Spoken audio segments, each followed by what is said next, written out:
लोग बोलते हैं कि इस दुनिया में हम खाली हाथ आए हैं और खाली हाथ जाने वाले हैं, ये कितना गलत है। कोई खाली हाथ आता ही नहीं है। सब अपने साथ में पूर्व के कर्म को लेके आता है। पूर्व के कर्म का सारा बैगेज उठा के आता है।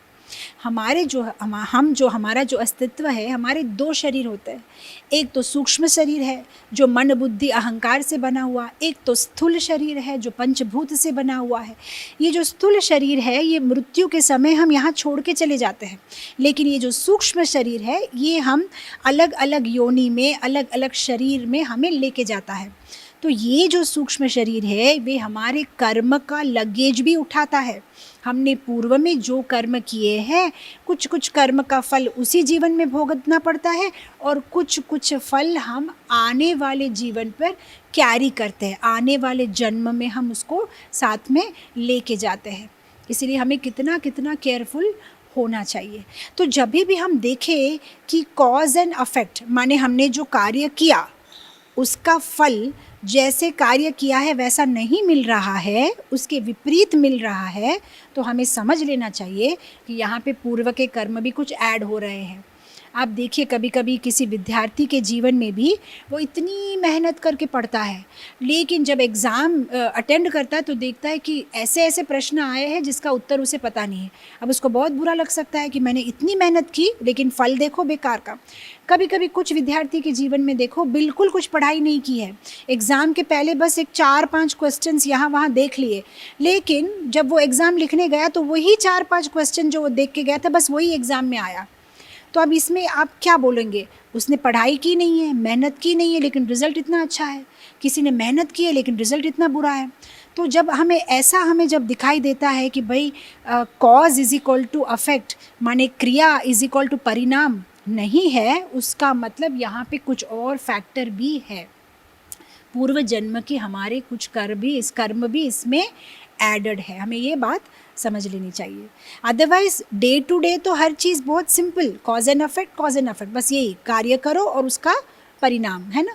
आज आप देखो अगर आपके पेट में दर्द है, आप डॉक्टर के पास जाओ, बोलो मुझे पेट में दर्द है, डॉक्टर सबसे पहले पूछेगा कल रात को आपने क्या खाया था। आप शायद डॉक्टर के साथ फाइटिंग करो, मैं बोल रहा हूँ मेरा पेट में दर्द अभी है, आप रात की बात क्यों कर रहे हैं? तो डॉक्टर बोलेंगे नहीं नहीं, ये पूर्व में रात को आपने क्या खाया था उस पर डिपेंडेड है आपका ये सुबह का जो पेट दर्द है, उससे कनेक्टेड है, इसको मैं अलग नहीं कर सकता।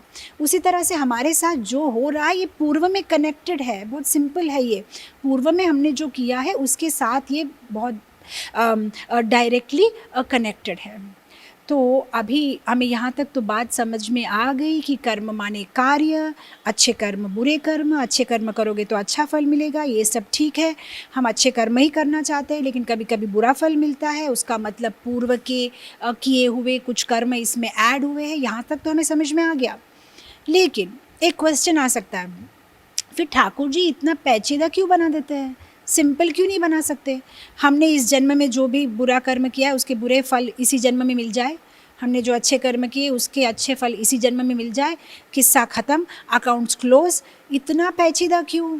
अगले जन्म, पूर्व जन्म, आने वाले जन्म, ये सब क्यों करते हैं? तो इसके पीछे भी एक कारण है। जैसे मैं अभी बता रही थी कि कुछ कुछ सीड जो है टाइम लगता है। आप देखो जैसे आम का पेड़ लगाओगे तो 5-6 साल लगेंगे, जैक फ्रूट का ट्री लगाओगे तो 7-8 साल लगेंगे। वही अगर आपको गेहूँ और राइस आपको जो हार्वेस्ट करना है तो कुछ महीनों में हो जाएगा। तो उसी तरह से हमारे जो कुछ कर्म होते हैं जो हमने किए हैं वो इतने पेचीदे होते हैं कि उसका फल इमीडिएटली नहीं मिल सकता। बहुत ज़्यादा उसके पीछे पूरा एक गुत्थी है ना, उसको सुलझानी पड़ती है। जिस तरह से महाभारत में एक उदाहरण आता है महाराज धृतराष्ट्र का। जब धृतराष्ट्र कृष्ण को पूछते हैं कि मेरे साथ ऐसा क्यों हुआ, मेरे आँखों के सामने मैंने मेरे 100 बच्चों को मरते हुए देखा, मेरे साथ ऐसे क्यों हुआ, मैंने ऐसा तो क्या कर्म किया था? तब कृष्ण भगवान जो है उनको बताते हैं कि महाराज आपने जो है 50 जन्म पहले आप एक शिकारी थे, तो एक दिन आप जंगल में शिकार कर रहे थे, तो झाड़ के ऊपर में एक पक्षी बैठा था, आपने अपना बाण मारा पक्षी को मारने के लिए, पक्षी वहाँ से उड़ के चला गया। आपको गुस्सा आ गया कि अरे मैं उस पक्षी को मारने की कोशिश कर रहा था, वो बच गया। तो गुस्से में आपने क्या किया, उस झाड़ पे जो है उस पक्षी का घोंसला था जिसमें उसके 100 छोटे छोटे बच्चे थे। तो आपने क्या किया, अपने बाण से वो 100 बच्चों को मार दिया। कर्म का फल क्या होना चाहिए, आने वाले जन्म में आपके 100 बच्चे मरने चाहिए। लेकिन आपने इतना पुण्य नहीं किया था कि आपको 100 बेटे का जन्म हो। सिर्फ बेटा का जन्म होना या बेटी का जन्म, आपके पास में पुण्य हो तभी तो बच्चे होंगे ना। तो आपके पास इतने पुण्य नहीं थे कि आपको 100 बेटे हो, तो इसीलिए 50 जन्मों तक आपको इंतज़ार करना पड़ा। 50 जन्म तक आपने पुण्य कमाए और फिर इस जन्म में आपके इतने पुण्य जमा हो गए कि एक नहीं दो नहीं, आपको 100 शूरवीर बेटे पैदा हुए। अब जो है कर्म का फल जो आपका बाकी रह गया था, अब इस जन्म में आपको जो है उसको भुगतना पड़ा।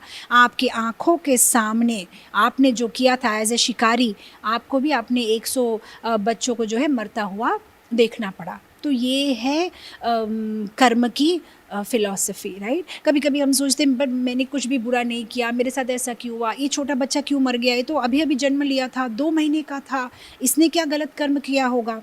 ये सब पूर्व का है ना। जिस तरह से आप कभी देखो क्रिकेट मैच देखते हो ना, कभी टेस्ट सीरीज़ देखो, तो आप टेस्ट सीरीज़ में अगर आपने फर्स्ट डे से ज्वाइन नहीं किया, आप सेकंड या थर्ड डे से आप मैच ऑन करोगे ना, तो आप देखोगे अरे ऐसे कैसे, ये लोग का तो स्कोर 0 है और ये लोग का तो 350 से शुरू हो रहा है। नहीं, 350 से इसलिए शुरू हो रहा है क्योंकि वो 2 दिन से खेल रहे थे, आपने वो देखा नहीं, आप सिर्फ इस इनिंग में ज्वाइन हुए हो।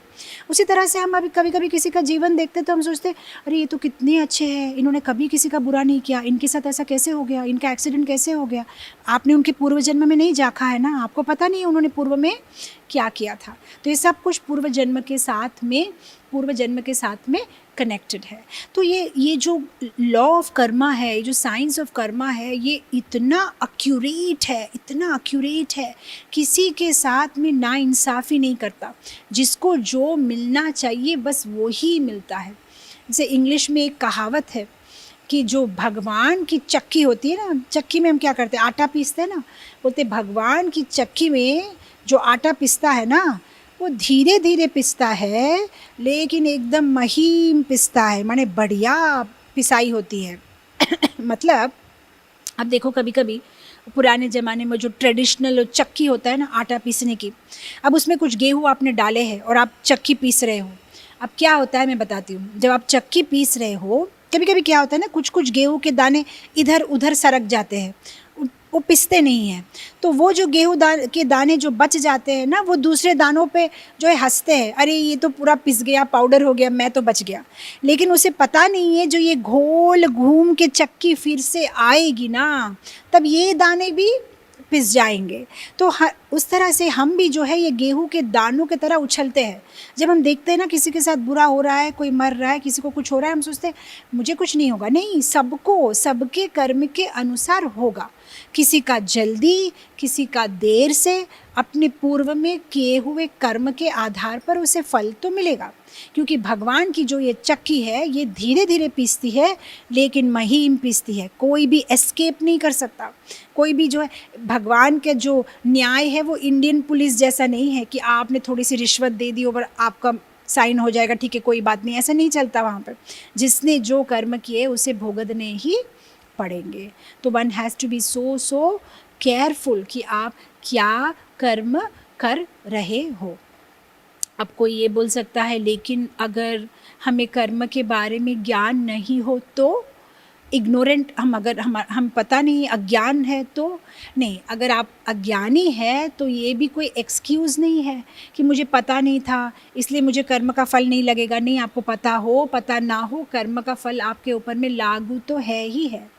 जिस तरह से ना एक आदमी एक बार एक बाइक में जा रहा था तो ट्रैफिक लाइट में आपको क्या करना पड़ता है, रेड लाइट आएगी तो आपको गाड़ी रोकनी पड़ती है। अब नई गाड़ी खरीदी थी, एकदम आनंद में जा रहा था तो देखा ट्रैफिक लाइट है, रेड लाइट है, तो वो रुक गया। लेकिन उसने क्या देखा, एक भैंस जो है वो चली जा रही थी, रेड लाइट में वो रुकी नहीं। तो इस आदमी को लगा रही है भैंस इतनी आराम से चली जा रही है तो मैं क्यों नहीं जा सकता, तो वो भी चला गया। जैसे उसने ट्रैफिक लाइट क्रॉस की तो ट्रैफिक पुलिसमैन ने उसको पकड़ लिया, बोला सर आपको फ़ाइन लगेगा। अब इसने ट्रैफिक पुलिसमैन से पूछा कि सर आपने मुझे क्यों पकड़ा, आपने इस भैंस को क्यों नहीं पकड़ा, वो भी तो चली जा रही थी। फिर उस ट्रैफिक पुलिसमैन ने जो है उसको मजाक करते हुए बोला क्योंकि आप इस भैंस से भी बड़े भैंस है, बड़े भैंसा है आप, क्योंकि आपको इतनी बुद्धि नहीं है। भैंस को तो पता नहीं होता है कि रेड लाइट पे नहीं जाना चाहिए, लेकिन आपको तो पता होता है ना, इसलिए आपको जो है फ़ाइन देना ही पड़ेगा।